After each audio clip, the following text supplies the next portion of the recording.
Welcome to the Blue Fire Digital Network.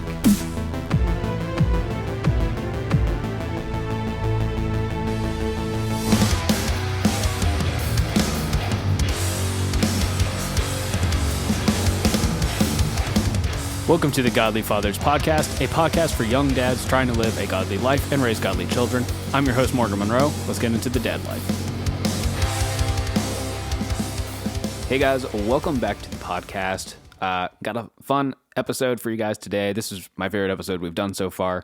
I've been teasing since the introduction episode of this podcast that I would be getting my dad in here to just, ask him a couple questions, see what little bit of wisdom he can share from his past experiences for me as someone who's, about to be a dad for the first time. So this was a real fun conversation, about half an hour.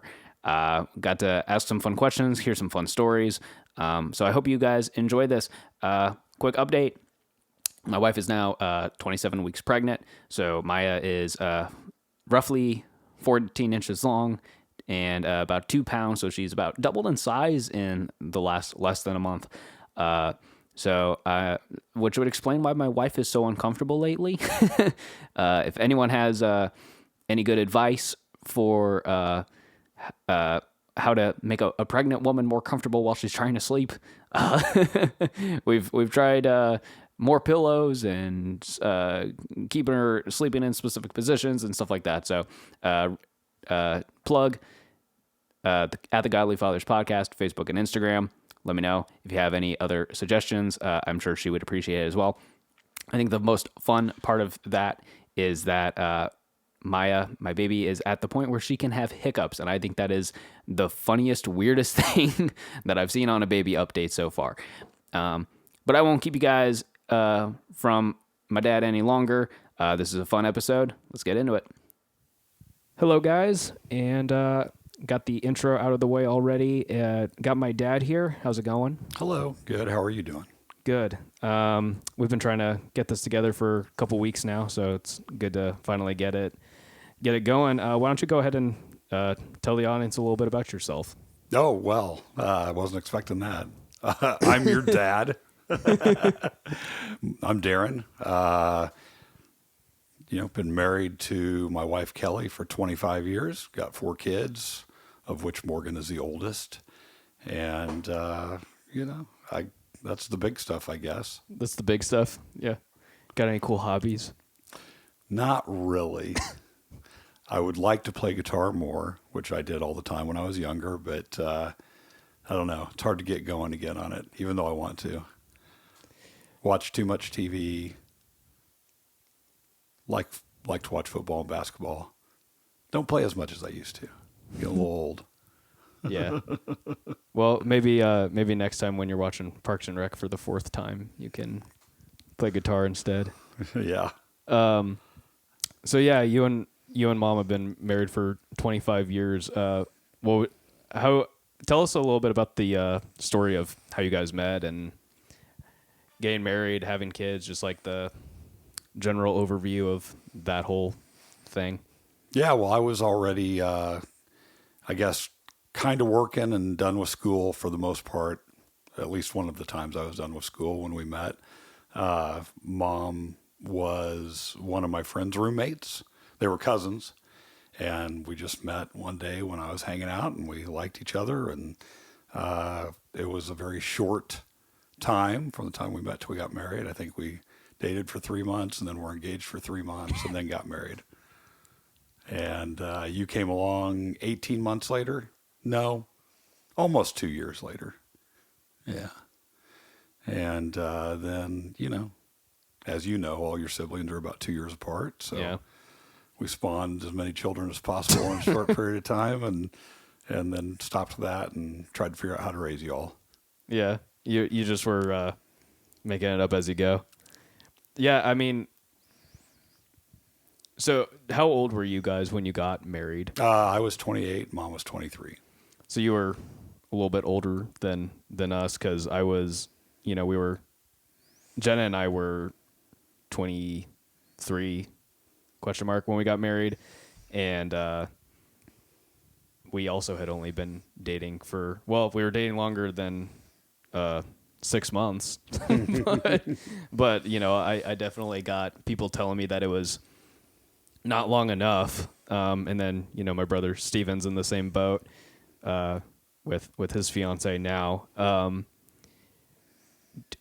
What do you think about couples getting married that fast? Is it just like when you know, or is it you have to be at a certain point in your life? Or I think it does help to be older, just because you're more settled. You personally aren't going to change as much. yeah, But I think it's high risk.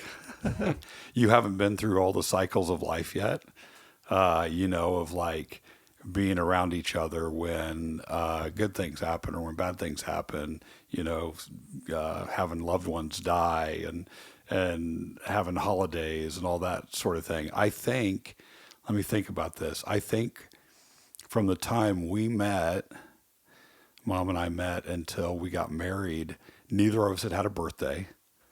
So we wouldn't have known if each other were good gift givers or would like completely ignore and, just, oh, well, that's not a big deal. You haven't experienced all of life with each other in that short of period of time. But on the other hand, especially since we were just a little bit older, I think we were able to know more what we were looking for in a spouse. And, we spent a lot of time together, which was nice. I mean, we lived about 2 miles apart probably and could pretty much see each other every day, which is a little easier than, if you're far away or right. working weird hours and, we had the same work schedule. So it made it easy to get to know each other. Yeah. I think that's pretty strange because Jenna and I dated for, I think, 6 months before we got engaged, but then we were engaged for almost exactly a year, like 11 months and some change. And like, I'm so glad we were engaged for that long because I hadn't realized how much we also hadn't done with that. Like, I'm not big on my birthday, but like, we hadn't had my birthday yet, and she had just had her birthday together, and yeah, we hadn't experienced a lot of that stuff that you're talking about. So yeah, I mean, you want to make sure that you have the same approach to life, which just takes time. What if you'd met in March and got married in September and then found out that it was a no-go if you didn't spend the whole week of Christmas at your spouse's house, right, or spouse's parents' house? Yeah, something like that. I mean, that would be a really bad thing to find out once you're already married. Yeah, I don't know what to do at that point.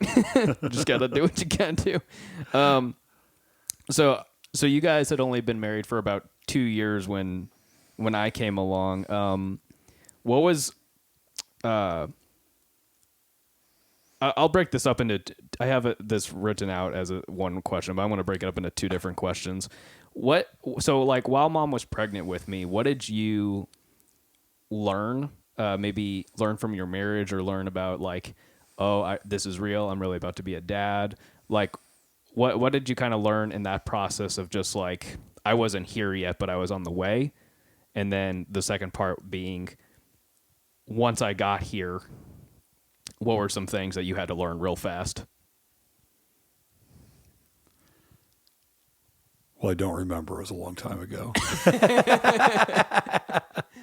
But I do remember, especially when Mom was pregnant with you, which was the first pregnancy, that it just seemed like a really long time. And so it seemed like there really was a lot of time to get the house ready for having a little one, to get, you took the bedroom that had been ours, once you moved into your own crib. And so just all those things that you have to do that, getting the house ready and getting your mind ready. And, Mom was not going to work after we had kids. And so getting ourselves to the point where we felt comfortable with only one income, things like that. It actually seemed like we had a really long time to adjust to all those things. 8 or 9 months seemed just like it lasted, a long time. It didn't seem that long with the other 2 kids, the other 2 sons. Then with the youngest, Mom was just so miserable the whole time that she was pregnant that that seemed to last a really long time. Yeah. But so I felt like by the time, you were born, that we were ready, or as ready as you can be. And, I don't know what I thought about this at that time. I think you're kind of aware that you're just not as smart as you thought you were, and you don't know very much. And for all the things you've read, which we did read some stuff, we read What to Expect While You're Expecting, and all or parts of a couple of books on parenting. And even after you read all that stuff, you're like, yeah, but I still don't really know what it's going to be like, Yeah. You haven't experienced the sleeplessness or the not, just having to plan your life around everything. When you were little, when you were an infant and a toddler, we always tried to plan to make sure we were home at meal times so that we didn't get caught, eating out or having to feed you when we were out in public, things like, we just tried to plan it so that life was as smooth as possible and inexpensive as possible. Because babies are pretty expensive, as I'm finding out. Yeah. I don't have any idea what it's like now. But we spent $1,000 the first year on diapers. So I can't imagine what it might be I'm like sure now. it's going to be way worse. Yeah, But I'm sure. we're having as like part of the baby shower is just everyone has to bring us diapers. So we're hoping that we can get through at least a little bit and save a little bit Yeah. of money that way. Yeah, and we came very close to having 3 in diapers at the same time. You got potty trained not long before child number 3 was born. So Goodness. we came close, but managed to never have more than 2 in diapers at a time. But, and then what was the second part of the question? What did we need to learn real fast after you came along? Yeah. I don't know. Again, it was a long time ago. It seems like it went pretty smoothly. You just very quickly adapt to having a third person in the house and all that goes with that. Mom was still working. She was teaching at nights for that first school year that you were born, or I guess for a semester after you were born, a semester while she was pregnant. And we just, got used to managing the schedule around that, make sure I was home when she wasn't, or, whatever. And it just, you get used to just going with the flow. Yeah, I found that Grandma gave me a book on first time dads, specifically, and that's been really cool because it's also got some humor in it, it's focused towards dad. But I have found it's actually really helpful, which I haven't read the last couple chapters, which are specifically for okay, baby is here now, but just even how to support your wife during the pregnancy. I found that that's kind of helpful and made me more aware of things that I need to be aware of, for helping Jenna with stuff. So you said that Mom was really miserable with the last. I mean, were you guys gonna want more kids, or were you guys gonna stop there? Well, I think that we had pretty much planned not to have any after Erica, the 4th, your sister, was born. But it just, for whatever reason, her body just wasn't as happy during that 9 months as she had been with the other pregnancies. We have no idea why, but so were babies 2 and 3 pretty easy? Well, relatively. Yeah, I don't know. You'd probably need to ask Mom that. Maybe not so different for you. With all, with all of you, Mom, experienced high blood pressure and things like that, and I think she was supposed to be on bed rest for the last maybe 6 weeks that she was pregnant with you. So, there were one thing or another, with each of them. I think we ended up probably in the ER about 4 times when she was pregnant with you, with her having false contractions. Oh my gosh. And probably 2 or 3 times with Stephen. I don't remember it happening with Adam and Erica, but it may have, and it may just not have been as big a deal by then. It's this is old stuff. Oh, here we go again. Yeah. So yeah, you had 3 boys and then a girl, and we're all close together in age. But when Erica came along, did you feel there was a different learning thing because you had 3 boys and then boom, here's a girl? Like, was there new things you felt like you had to learn, or is it, or at least while they're really young, is it more or less the same, or is it more they don't get that different until they're a little older? Yeah, I mean, it does seem like it was just a little different. Just knowing, you just have this feeling that I don't really know what to do with a girl, but you figure it out just like you did with the boys. It wasn't really, yeah. I mean, when they get a little older, you know, you have to be aware that boys and girls are different. Surprise. Yeah, I have my first is going to be a girl, and like that's, just a little weird for me to think about just because, the 2 siblings closest to me in age are boys, and, most of my other friends mostly just have brothers, like not a lot of sisters around, so it's definitely a little bit more for me to wrap my head around. So like when, at least like while they're, brand new into the world, do you have any like specific advice for girls, or is it at that point they're just babies and you just change their diapers and keep them fed? Yeah, it seems to me like there was pretty much the same at that age.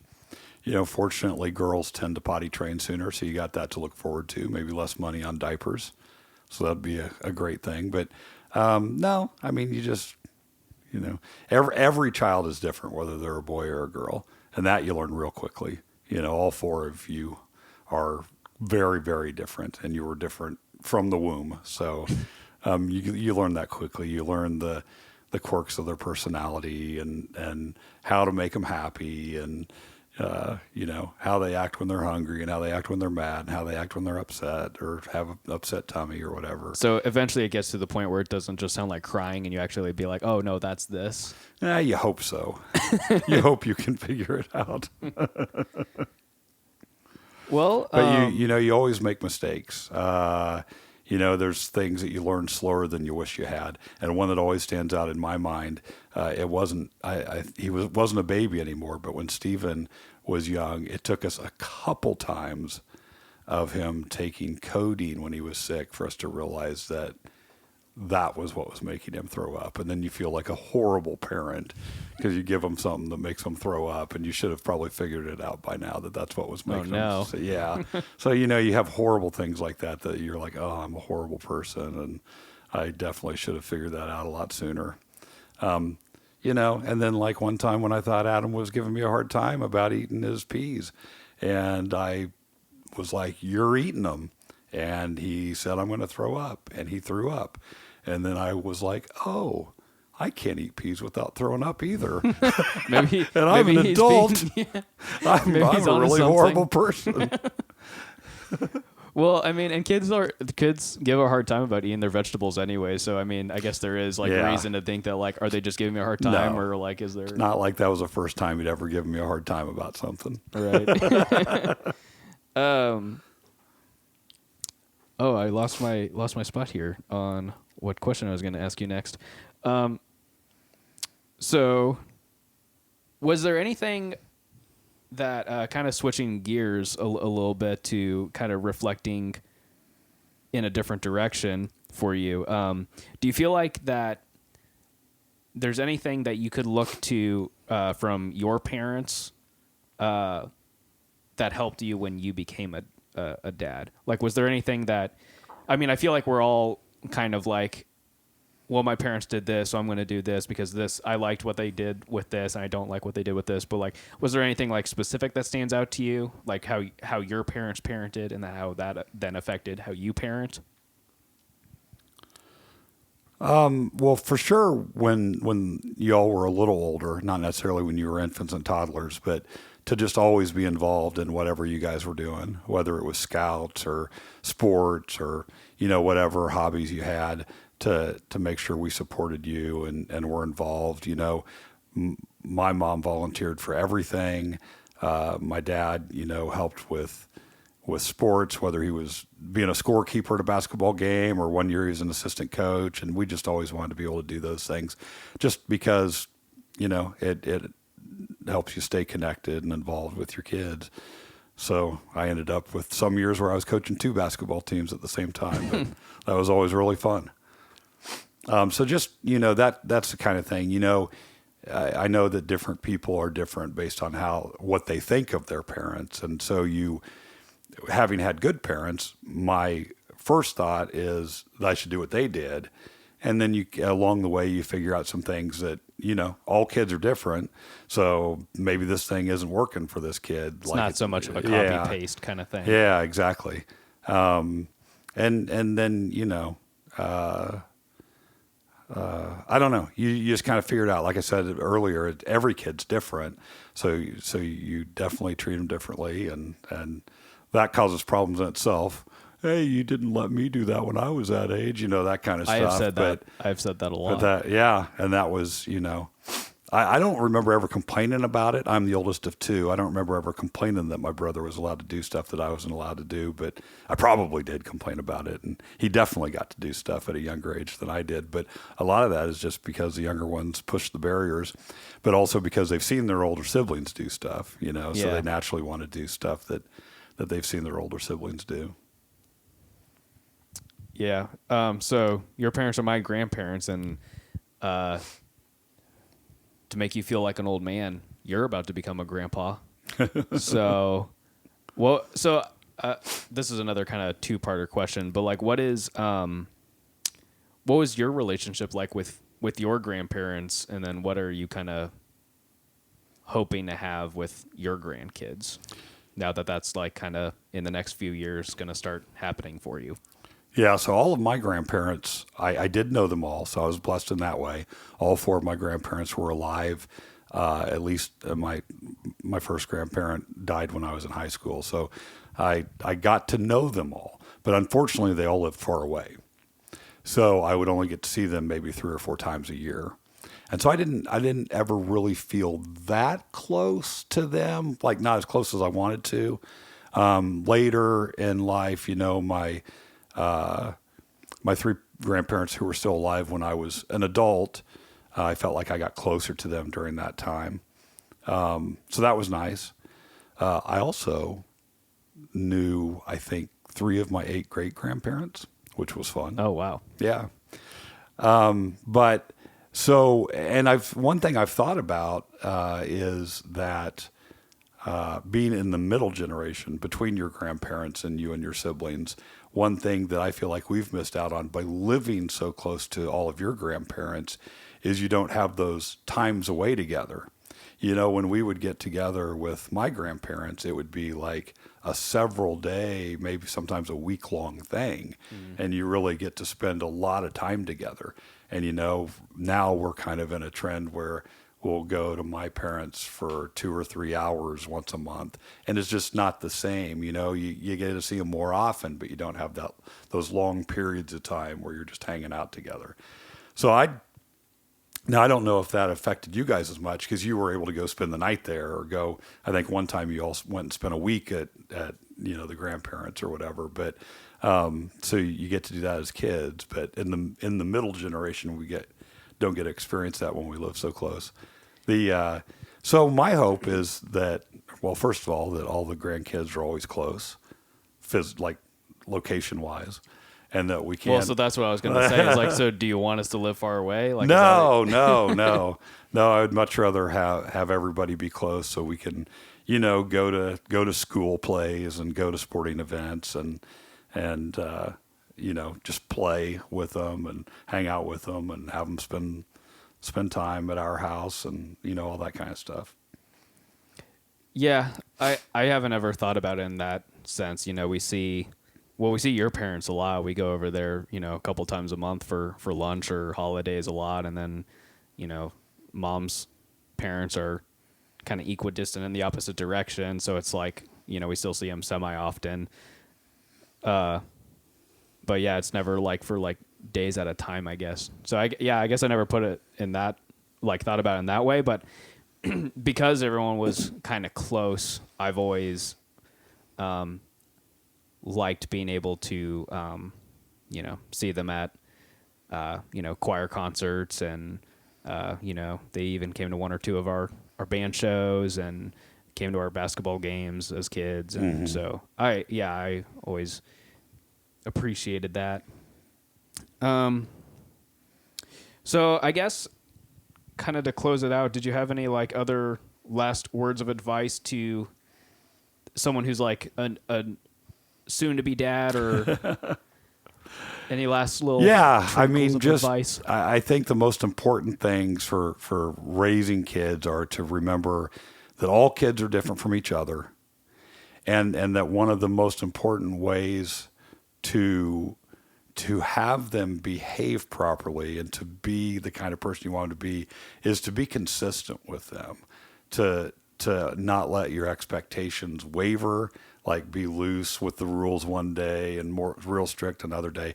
And that was something I was not good at, something I really didn't realize the importance of until it was probably too late. But the consistency is huge as far as discipline and things like that. All right. Well, something that I wanted to do with my podcast whenever I had people on is, do you have like a favorite dad joke? Yeah. Let me think for a second. I don't know what these sneakers are laced with, but I've been tripping all day. That's pretty good. That's pretty good. And as we're sitting here, he is wearing the stereotypical white dad sneakers. So it's fitting. Cheapest thing on Amazon. Yeah. And they get stained the second you mow the yard. Yeah.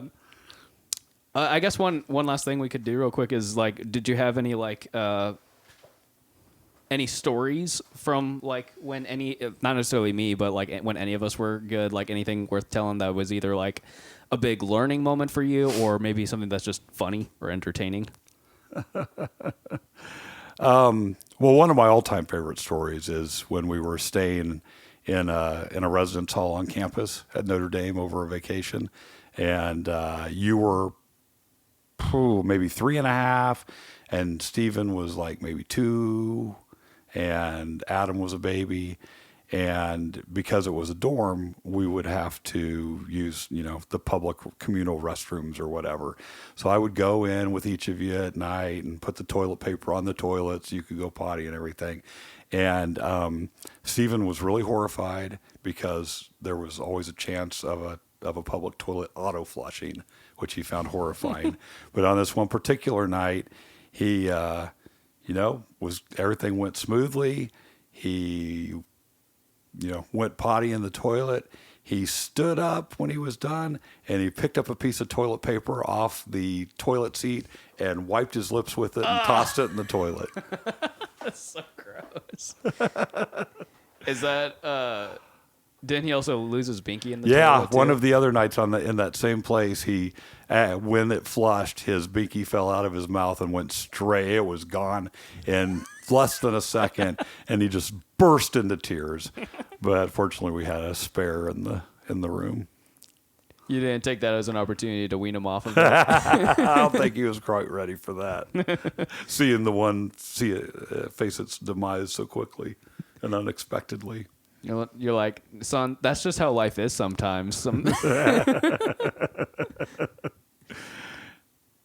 But there, we had good stories with everybody, and it's just, I would encourage you to write things down because they tend to drift out of your memory, and you can go back and read about them later. That would probably be a fun thing to do. Well, thanks for sitting down with me for a little bit and having this chat. Thanks.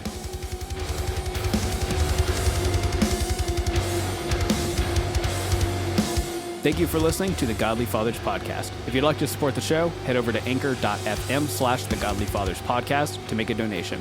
Make sure to follow our podcast and leave a positive review, as well as share it with a friend who you think might like it. You can keep up to date with us on Facebook and Instagram at the Godly Fathers Podcast. The song used in the intro and outro of this podcast is The Pit by my band Tundra. And until next time, have a great couple of weeks, and God bless.